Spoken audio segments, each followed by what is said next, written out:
Hey friends, and welcome back to my channel. This video is all about fixing the issue while downloading or installing any game using the Steam tools. You got an error. An error occurred while installing app ID, no licenses. So without wasting time, let's go ahead and directly proceed with the resolution. In the basic step, you need to click on the Steam icon and go to its settings. From the left pane, click on the option download. Scroll down and you will find the option of clear download cache. Click on it. Now hit the confirm button. This will go ahead and restart your Steam. Then you need to relog in your Steam and try to install the game to fix out the issue. Although if this failed to work out, in next step you need to update your Steam tools. And to do so, click on start menu and type in PowerShell and choose the option run as administrator. Now in PowerShell, you need to paste a script. I'll provide this script right in the description of this video. Copy it and then paste in the PowerShell by pressing Ctrl plus V key and then hit the enter key. It will take few minutes or few seconds and this will restart your Steam.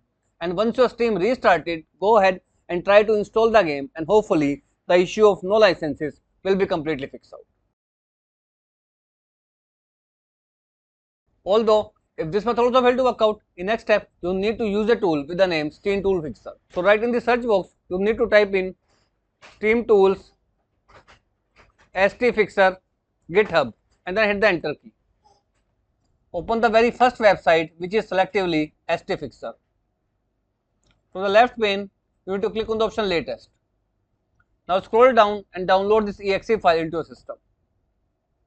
Save it and then launch this exe file into your PC and the issue will be completely fixed. Although if you do not want to use this exe file, I have another script which will do the same. Copy again this script from the description of this video. Launch the PowerShell again in admin mode only and then paste right over here and hit the enter key.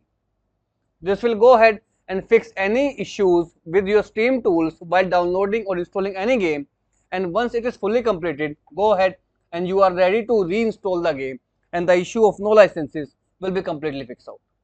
So that's all about it friends. If this video works out for you, I request you to please click on subscribe button and turn on the bell notification icon to continue receiving updates from my channel. Thank you so much friends. Thank you for watching.